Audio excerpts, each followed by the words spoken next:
Welcome to the collection of the wildest and craziest AITA Reddit stories of all time. From wild betrayals to shocking twists, these tales will leave you questioning who is really in the wrong. Let's dive in together. The first story for this collection is from plus-apricot-2067. My sister called my husband a effing nepotism baby. What should I do? I, F, am the youngest of 7 kids. The problem I have is with the eldest sibling, my sister Mary. Mary has always undermined and judged my choices growing up. For example, when I wanted to take a gap year after high school to save money for university, Mary told me it was a bad idea, and that once I took a gap year, I'd never go back. Just like her, I almost didn't go through with it because she made me second-guess myself. Then, after the gap year, I changed my major after the first semester, and she yelled at me for hours about how I was going to ruin my life and waste all my money since I couldn't make up my mind. I have countless examples of times she made me cry from her yelling or made me question my decisions. And at the time, I felt compelled to listen to her. After meeting my husband, then boyfriend, and getting a therapist, they both helped me realize I needed to distance myself from Mary because she's extremely toxic and both emotionally and verbally abusive. It took a lot of effort, but I finally went no contact with her. I finished university, got a job in my chosen field, thanks to my brother-in-law, moved in with my husband, and eventually got married. For the first time in a long time, I felt truly happy. I still see Mary during family events and holidays. I hate seeing her, but it's my family too, and I don't want to miss out because of her. However, she always finds a way to ruin the holiday for me. She often takes digs at my husband, saying she doesn't like him, and that I could do better. My husband usually tells me to ignore her, because he thinks she's only doing it for a reaction. Last weekend, we had our Thanksgiving celebration at my mom's house. When we arrived, my husband asked my mom if we could host Christmas at our place, since her house is getting too small to fit everyone. Before my mom could respond, Mary jumped in, saying we shouldn't offer a home we didn't buy, and then called my husband a nepotism baby. That comment made me mad because she knows nothing about my husband's situation. My husband inherited our home from his grandfather after he passed away, so her saying that was incredibly insensitive. Both my mom and I told her off, and she quieted down for a bit. But during dinner, my brother asked me how work was going, and Mary chimed in again, claiming I probably don't work since my husband is rich. I corrected her, explaining that we're not rich, and that I work as a preschool teacher, and she knows this. Standing up for myself seemed to completely set her off. She yelled at me, saying I was only working there because I couldn't handle the other program I was in, and that she knows I'm not happy with my temporary job, and I should be pursuing a more serious career. Mary kept yelling, tearing into my life choices. I got anxious and nervous, as I always do when she yells. It brings back the trauma she caused me. I tried to defend myself, but started stuttering, which made her escalate. My mom and siblings tried to get her to stop, but she wouldn't. Then she said something that hurt the most. She called me a disappointment, and claimed my mom felt the same way. At that point, my husband lost it. He started yelling at her, which is rare for him since he's usually very calm. He swore at her and called her some names, including a and a cunt. He also called her evil and said no one in the family liked her. It turned into a screaming match. My mom tried to calm Mary down, and I my husband, but neither of them would stop. My husband and I ended up leaving and going back to the Airbnb we were staying at. The next day, we went back to my mom's house. My husband apologized to my mom for yelling and ruining dinner, but said he wouldn't apologize to Mary. Since then, my mom has been calling me, asking me to get my husband to apologize, to keep the peace. Mary still lives with her, and my mom is tired of her ranting about how rude my husband was, and cursing him out. But I told my mom I'm not going to make him apologize. I know he was rude, and some of the things he said were harsh. But Mary was always rude, and no one is telling her to apologize to us. So, AITA for not telling my husband to apologize, just to keep the peace with my sister? I know that neither of us owe Mary anything, but apologizing would make things easier on my mom. OP is not an AH for standing for her husband. Instead, OP's sister is an AH for calling OP's husband nepotism baby and insulting him. OP's mom is also an AH for demanding OP's husband to apologize to the toxic sister-in-law. So I would rate OP's sister and mom 3.5 out of 5 on the AH scale, and OP gets nothing. Let's now move on to the next story from Rosie Page. AITA for ditching my mother-in-law on Thanksgiving? My mother-in-law has been ruining Thanksgiving for me for years, and somehow she makes it more complicated every year. It started out with her just being overly stressed about hosting, and she would snap at everyone and just make the whole atmosphere uncomfortable. But I always tried to be helpful and understanding. I mean, hosting is stressful, right? Then one year, I walked in on her smack-talking the dessert I had brought to my SIL, and it hit me hard. Thanksgiving has never been the same for me since. In recent years, other people in the family have voiced their opinions about her antics, so at least I felt less alone in it. One year, she passive-aggressively announced to everyone in a group text that since it was very expensive, she would need us to all split up the dishes and bring something, as if we weren't already doing that for years to begin with. She would often assign my husband and me things that she knew we couldn't mess up. Mind you, I cook for my family literally every day with zero complaints, like bring pepperoni and cheese and crackers. I designed a massive charcuterie board that year just to prove that I was capable of more than just bringing pepperoni and cheese. The following year, she texted us that in addition to splitting up the menu, she would be purchasing all of the ingredients for us, instructed us to Venmo her our share, and she would drop them off with her preferred dishes that she would like them served in. The worst part is that, while she had assigned sweet potato casserole to me because she doesn't like it, she didn't even drop off fresh ingredients, 1x2 bag of stale marshmallows from her pantry, and a can of yams, or the right ingredients, or right-sized dishes, and in addition to venoming her, I still needed to go out and buy the ingredients for my dish. Last year was particularly stressful with them in general, as there was a lot of other family drama going on. The one SL I'm close with was going to be out of town for the holiday with her family anyway. So I put my foot down and told my husband I refused to spend the day with his mom and wanted to have Thanksgiving at home with my family. He understood, and my in-laws had friends they were hosting anyway. Then, at the last minute, their plans fell through, and they had no one to spend Thanksgiving with. So of course I agreed to invite them to our Thanksgiving. This year, we had all been avoiding the Thanksgiving conversation, except my FIL, who is relatively oblivious to everything and would talk about it every time we saw him as if everything was going back to normal. So, in the spirit of trying to heal all the stuff from the past, I didn't argue and just waited for further instruction from my MIL. A few weeks ago, she came to my house and basically politely uninvited us, stating that it's just a lot of people this year. For context, it is a lot of people. She had always invited my family over as well, which I appreciated. And if she's telling me she feels it's too much for her, who am I to argue? TBH.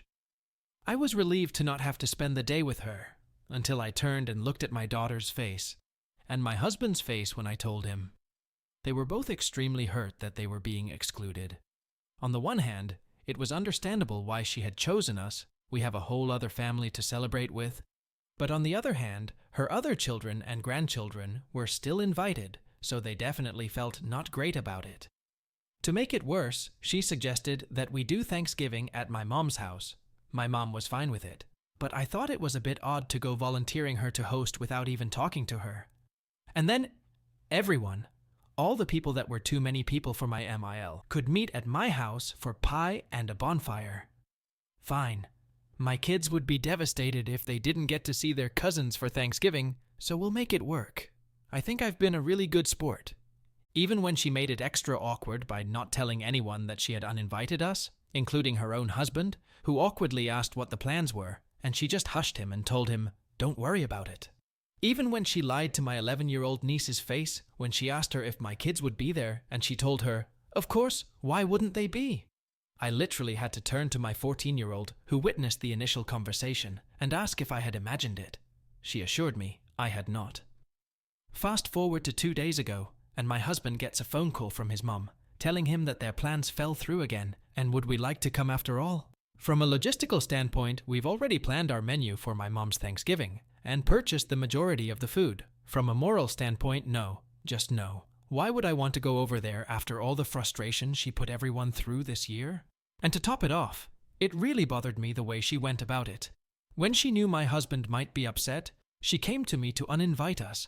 When she knew I would be peeved to have to change plans again, she went to him. It just feels so manipulative and cowardly.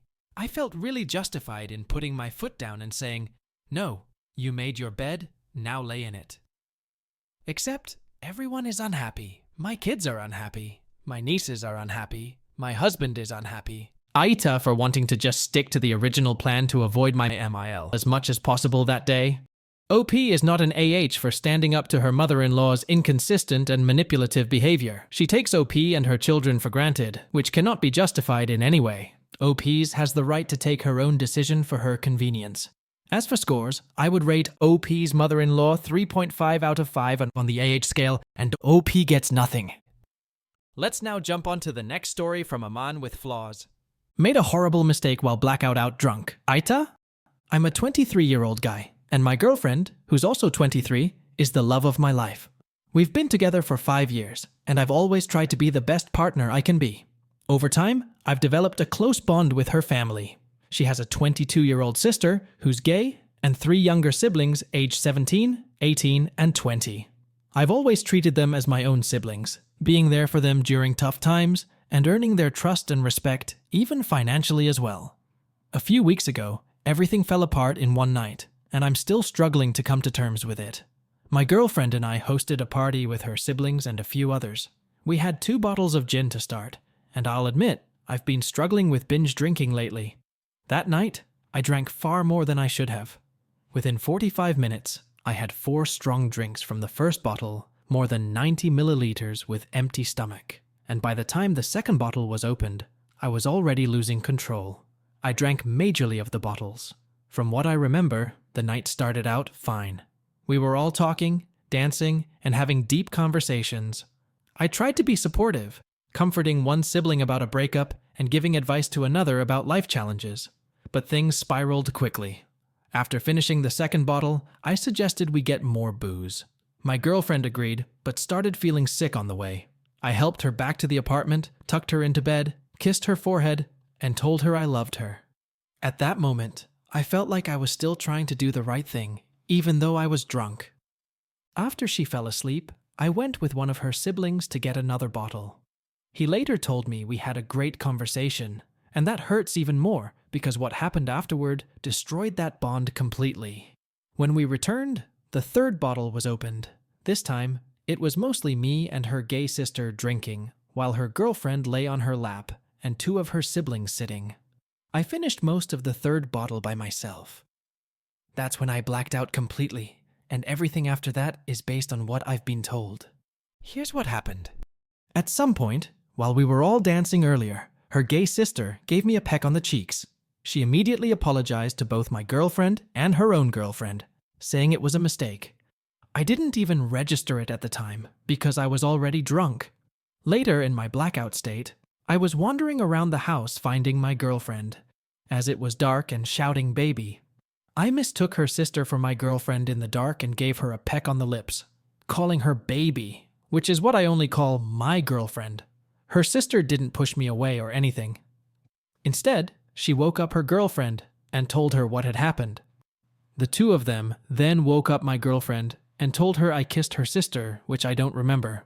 When my girlfriend woke up, her sister came to me and made me give a peck to her again, and her gay girlfriend made sure my girlfriend is watching me doing that, and this time as well, she didn't stop me. I apparently gave a peck to her sister a second time in my drunken confusion.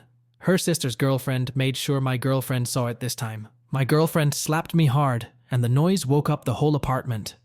I was told I wandered around after that, completely incoherent, calling people by the wrong names and making no sense. I was confused with everybody's name, as I was calling my girlfriend by her sister's name, and was also confusing with the boy's name. 2 of her brothers were so angry they physically confronted me, slapping and hitting me several times. My girlfriend had to step in to stop them. I didn't fight back, and apparently I didn't even react. I was too far gone. The next morning, I woke up alone in the apartment, bruised and shattered. I had no memory of what happened. When I called my girlfriend, she explained everything. I was horrified. I immediately apologized to everyone, my girlfriend, her siblings, and her sister's girlfriend. I broke down and cried because I couldn't believe what I had done. I've spent years building trust and love with this family, and in one night, I destroyed it all. What makes this harder is that my girlfriend believes her sister may have tried to frame me further, possibly to cover up her own actions or to shift blame. I don't know what to believe because I don't remember, but I know in my heart that I never intended to kiss her sister, and I never ever found her attractive at all and thought of her like that. I've always seen her as family, and this mistake happened because I was blackout drunk, but I'm not able to understand if it happened one time. Why did she let it happen second time? Just show her girlfriend and my girlfriend that it's just me, not her. I mean, she could have just told them that this happened. Why do a live demonstration again? It's been 23 days since that night. I haven't touched alcohol since and have joined AA. My girlfriend has forgiven me, but I'm haunted by guilt, shame, and regret. I've had nightmares and moments of overwhelming self-hatred. I've realized how irresponsible and dangerous my drinking was, and I've committed to never drinking again. I'm not able to forgive myself. The fact that they beat me like that has become a trauma for me. Thank God I don't remember them doing that, as all I have is imagination. I feel like I've lost everything. My respect, my reputation, and the bond I had with her siblings. I'm trying to rebuild, but the weight of what happened is crushing me. I know I made terrible mistakes that night, and I take full responsibility for my actions. I just hope people can see that I'm genuinely remorseful and trying to change. OP is not an AH for his actions because he did all this while drunk. However, his actions were highly irresponsible. Despite this, he is not an AH because he quit drinking, which shows his genuine remorse.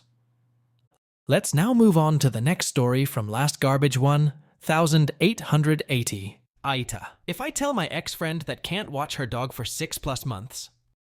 I, 25F, and my acquaintance, 26, used to be pretty good friends. I was a drug addict, sober for a little over 2.5 years now, and she never treated me differently, and I always have valued that she always saw me for me and never acted like I was some lousy gross addict. She understood I had just made some bad choices and dealt with my trauma with drugs. The most I ever asked her for help-wise was a shoulder to cry on and to help me possibly lay out a plan for getting finances back on track and how to turn my life around. I moved towns and got sober, but we would still see each other on a monthly basis until she got pregnant. I would go see her occasionally, but since then, it has dwindled down to pretty much nothing on her end, and an occasional text from me saying, "Oh, how are you? Hope you're all doing good, miss you." Or a reply to her story of her child, and whatnot. Well, a month or so ago, I text her telling her I have before that I appreciate so much how she has been my friend, and never viewed me differently, and always supported me no matter what. We had a small convo back and forth, saying, "I miss yours," and "How are you?" and a little update. Then, a week or so later, I get a message from her, asking me to watch her dog. I have watched the dog in the past for a few days one time. This was maybe 2 years ago. I had to decline because I was going out of state at the same time as she needed help. Fast forward to today, I wake up with a message asking me to call her when I can. So, I do. And I was honestly shocked at what she asked me to do. She asked me to watch her dog for a minimum of 6 months, or until her husband gets stationed in the military, could be up to even 8+ months. She literally told me, "Not trying to put pressure on you or anything, but if you don't say yes, I'll have to take her to a shelter." She claims they ended their current lease and signed the lease in a whole different state this morning, and that what the leasing office rules had stated online were different from the contract they sent her this morning after they signed the papers. I've asked if family can take the dog. I asked if she could break the lease or something. She is saying no to both things. 6 months is a lot to ask. Even 6 weeks is a lot. Especially from someone you don't really text unless prompted, or if you need something. I leave the state at least once a month, and I already have multiple animals in my tiny 1-bedroom house, including a dog I have to take to my parents every time I leave state and cats I have to pay someone to feed and check on. Also, the dog is a little older and can't be left alone for over 8 hours, or it may have an accident. She did offer to pay for dog food and whatnot, and Rover when I went out of town, but I don't think she understands how crazy my schedule is. Just since I talked to her this morning, when I thought the only I have coming up in the next couple of weeks is going to FL. I have found out I may be going to NY next week. My schedule is ever changing, and I could go out of town every 2 weeks for the next 6 months. She also is moving out of state. What's to say you even have plans of coming back? I don't know. Part of me thinks she said things to try and get me to say yes, and won't end up paying for Rover the entire time once she realizes just how much it will be needed, and then part of me thinks she is a good person and wouldn't do that, and would definitely come get her dog after exactly 6 months. But I haven't really been friends with her for 2 years almost. I'm not sure. She could just be under immense pressure and trying to get rid of the dog. I don't know. 6 months is a lot of time. Like, I don't even fully know where I'll be in 6 months. I just don't really want to say yes and think she is low-key crazy for even asking this of me. And the part about if I don't say yes, she will have to take the dog to a shelter. Why would you say that to me? She knows I am a huge animal lover, and that alone is making me want to say forget it, I'll deal with it and figure it all out, I got this. But then I'm like, it's your darn dog, and you aren't even thinking that, and I am? WTH. I told her I would think about it, and it's just a lot to ask, and asked her about the alternatives. And she basically told me nothing else is possible. OP is not an AH for refusing to take in her friend's dog. His friend is forcing him to take care of her pet. While OP already has a busy life, he did nothing wrong by refusing. Instead, here OP's friend is being an AH for being demanding. So I would rate him 1.5 out of 5 on the AH scale, and OP gets nothing. Let's now jump on to the next story from Michi0915. AITA for not sharing location with my parents as a married woman. I, 20F, have been married to my husband, 25M, for over 2 months now. However, when I told my family about him 5 months ago, they didn't take the news well. They tried everything to break us up. They would constantly tell me that I wasn't ready to be a wife, and that he would eventually get tired of me and divorce me. My husband is in the medical field, and my parents believed that once he became a fully practicing physician, he would leave me for someone better. They thought I was far too young for marriage and that I was ruining my life. In our culture, dating isn't allowed, so couples go through a process of getting to know each other before becoming engaged and eventually married. My husband and I had planned to introduce our families, get engaged, and then have a 6-month engagement period to plan a small, intimate wedding. We didn't want a grand wedding, which further upset my parents. My father, after an introductory call with my husband, met with him to ask for my hand in marriage. He seemed pleased afterward, telling me that my husband was a good, capable man. I thought everything was fine, but things took an unexpected turn. After the meeting, my father began giving me the silent treatment for a week and acted more aggressively with me.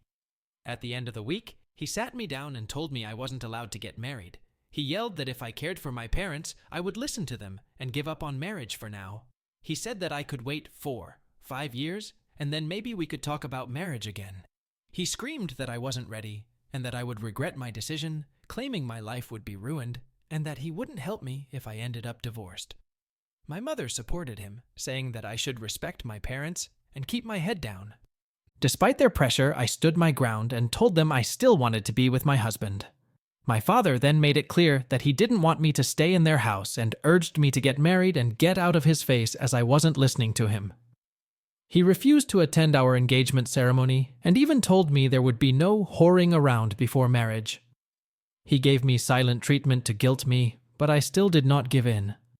However, after persuasion from my mother and grandmother, he agreed to an intimate engagement dinner where we set our wedding date. On our wedding day, my mother walked out in tears, saying that I hadn't involved her in anything. My father followed her. They were absent for the pictures and told me they didn't care about my feelings, only that I was their biological daughter. This wasn't the first time I had heard such things. When I was younger, they often told me, "We may love you, but we don't like you." Despite this, my husband and I went to my mom afterward to calm her down. Thankfully, she settled down after some kind words from me, and we ended the night with some food and photos to make up for the ones my parents had missed. Later that night, my husband and I went to our new apartment. My mother was upset that I wasn't going to their house one last time before leaving for our honeymoon the next morning. Our apartment is 40 minutes away, and it was late, so I wanted to rest. My mom called me repeatedly that night, upset that I hadn't called her as soon as I got home. She had checked my location, which made me uncomfortable. After I told her I wanted to spend my first night with my husband, She blocked me for 24 hours. This behavior continued. My mom would check my location every time I went home, and when I didn't call her right away, she would criticize me. I called her every day after my wedding to check in, but she would often complain that I was neglecting her after I got married. Eventually, I decided to turn off my location sharing for good. This made my parents furious. They called me and accused me of being a terrible, selfish daughter and said I should never speak to them again. They also complained that I wasn't visiting them enough, despite the fact that I see them every 2 to 3 weeks. I work a full-time office job and am a college student, so balancing everything, along with spending time with my husband, who shares household duties, is a lot. My parents tried to force me to turn my location back on, but I stood my ground. My husband stepped in, trying to calm the situation, but my parents were offended that he had interfered. They believed it was none of his business how they treated me. Eventually, they hung up on me and blocked me again. This time, they blocked me for a whole week. Only after some family members intervened did they unblock me. When I visited them after they unblocked me, they were distant and cold, acting like strangers. A few weeks later, the situation escalated again.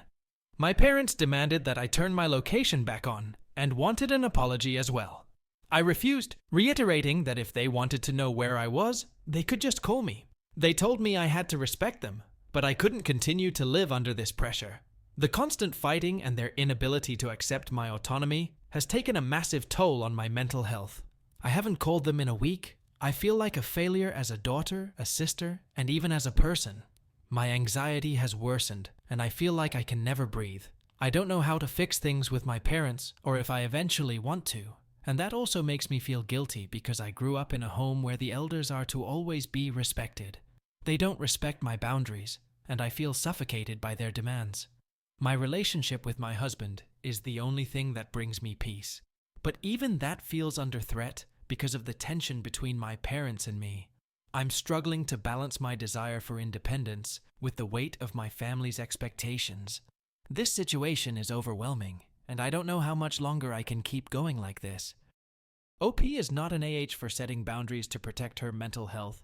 OP's parents are AHs for being too much controlling and intrusive. OP's demand for privacy after her marriage is 100% justified. So, I would rate OP's parents 2.5 out of 5, and OP gets 0 on the AH scale.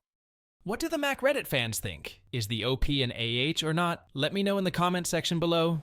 If you like the stories I brought you, just hit the like button, share them as much as you can, and don't forget to subscribe to Mac Reddit for a daily dose. Bye-bye, see you tomorrow with some more spicy fries.